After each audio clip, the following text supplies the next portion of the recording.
Good morning students. बेटा हम लोग चैप्टर 9 कर रहे हैं।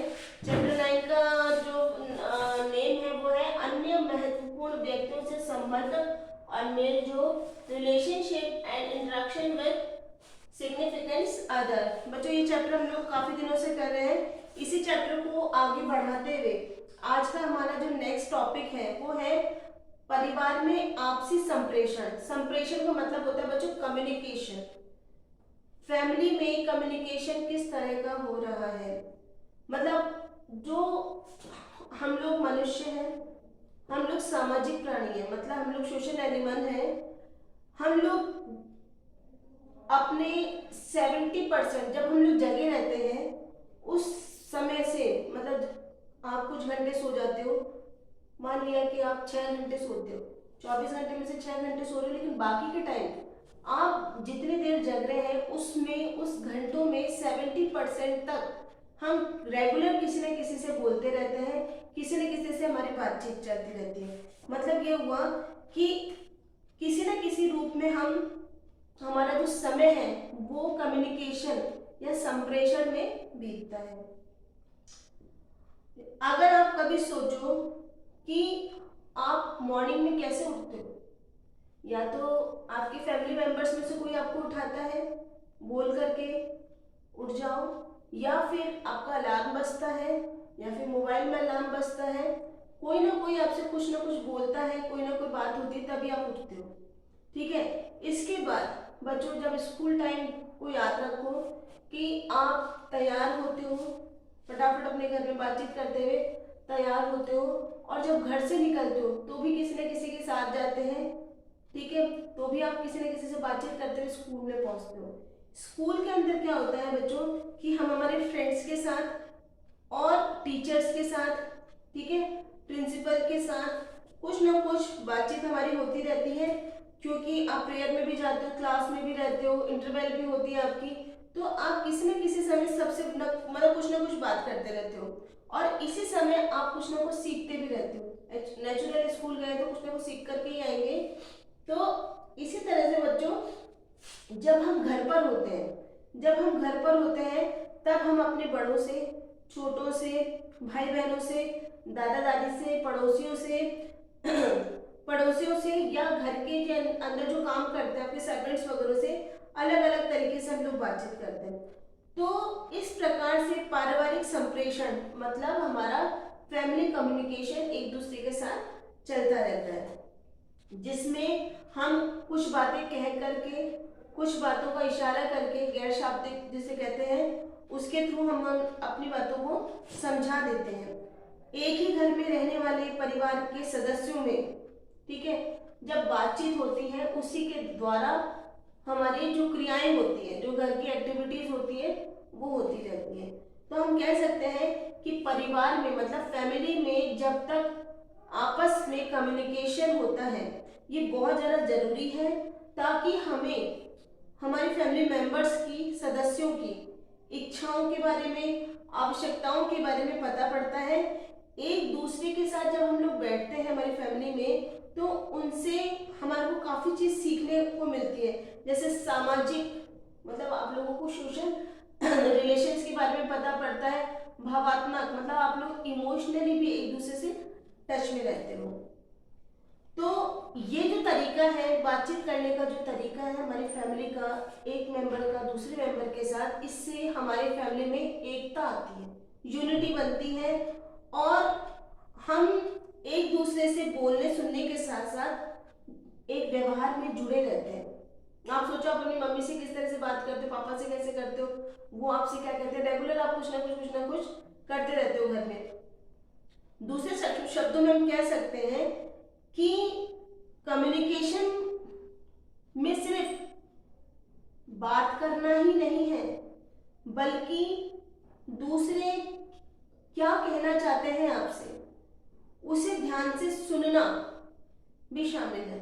आप अकेले में नहीं बोलते हो, आप किसी के साथ या किसी के सामने कुछ ना कुछ अपनी बात बोलते हो तो उसको सुनने वाला भी कोई ना कोई होता है।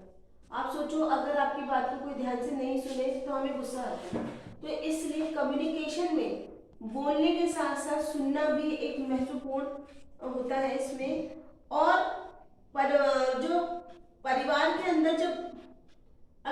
बातचीत नहीं होती या मतलब कम्युनिकेशन नहीं होता, तो इस फैमिली के लिए सबसे बड़ी प्रॉब्लम हो सकती है। क्योंकि बच्चों हम लोग बातचीत करते रहते हैं तो हम लोग अपनी फैमिली मेंबर्स की जो प्रॉब्लम्स हैं उनका सलूशन निकाल सकते हैं, समाधान निकाल सकते हो। स्पष्ट रूप से बोलने से, अगर आप साफ सच बोल रहे हो तो हमारे घर में एक ऐसा माहौल बनता है जिसमें परिवार के सदस्य अपना विरोध, मतलब अगर किसी को किसी से कुछ प्रॉब्लम है तो वो बता सकते हैं, अगर किसी को किसी के बारे में अच्छी बात कहनी है, सराहना करनी है, उसकी तारीफ करनी है तो आप उसके बारे में बता सकते हो। और इससे आपस में एक दूसरे में प्रेम की भावना का भी विकास होता है। तो बच्चों अगर हम जब अपनी फैमिली से बातचीत करते हैं, बच्चों ये बहुत सिंपल सा टॉपिक है, रेगुलर हमारे घर में होता है, अपने घर में होता है, तो इसको समझने में प्रॉब्लम नहीं आती। तो संप्रेषण मतलब होता है कम्युनिकेशन। कम्युनिकेशन के 4 मेथड है जिसमें हम लोग हमारी फैमिली से बातचीत करते हैं। इसका फर्स्ट पॉइंट है स्पष्ट और प्रत्यक्ष संप्रेषण, मतलब कि आपका जो बिल्कुल साफ साफ बोलना, स्पष्ट मतलब बिल्कुल साफ होना चाहिए जो आप कहना चाह रहे हो। इसमें यह होता है कि स्पष्ट संप्रेषण मतलब साफ कम्युनिकेशन जो होता है वो सबसे अच्छा तरीका है, और ये तब होता है जब किसी बात को परिवार के उपयुक्त सदस्य सरल और प्रत्यक्ष रूप में कहते हैं। बच्चों मतलब आप किसी बात को घुमा करके नहीं कहो, अपनी फैमिली में जो बात जिससे कहनी है वो साफ साफ उन्हीं से कहो, ठीक है। इस बात को परिवार के उपयुक्त सदस्य सरल और प्रत्यक्ष रूप से कहते हैं। जैसे कि एक एग्जाम्पल आ रहा है इसमें कि एक पिता है, वो अपने बेटे से कह रहे हैं कि अपने बेटे को कहते हैं कि तुम्हारे काम नहीं करने से उनको निराशा का सामना करना पड़ता है। तो वो कैसे कहेंगे कि बेटा मैं दुखी हूँ, बेटा मैं दुखी हूँ कि आज तुम अपनी दादी को डॉक्टर के पास नहीं लेके गए, ठीक है। तो ये डॉक्टर के पास लेके नहीं गए या तुम डॉक्टर के पास ले जाना भूल गए। तो बच्चों साफ साफ एक पिता अपने बेटे से शिकायत कर रहा है कि मैं तुम्हारी इस बात से दुखी हूँ कि तुम अपनी दादी को डॉक्टर के लेके ले जाना भूल गए। अब सेकंड आ रहा है स्पष्ट और अप्रत्यक्ष संप्रेषण, मतलब आप बोल तो सच रहे हो लेकिन किससे बोल रहे हो ये इसमें साफ नहीं पता पड़ता। इसमें क्या होता है कि यह उस व्यक्ति को लक्षित नहीं करता, मतलब उस व्यक्ति को आइडेंटिफाई नहीं करता, लक्षित नहीं करता कि जिसके बारे में आप कह रहे हो।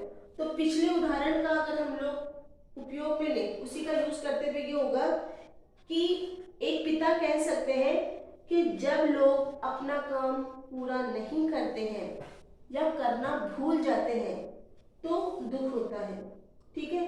अब इसमें पिता कह तो रहे हैं लेकिन ये संदेश जो है वो बेटा समझ जाएगा कि मेरे लिए है। इसमें पिता ने नाम नहीं लिया, उन्होंने ये कहा कि जब लोग अपना काम करना भूल जाते हैं तब दुख होता है।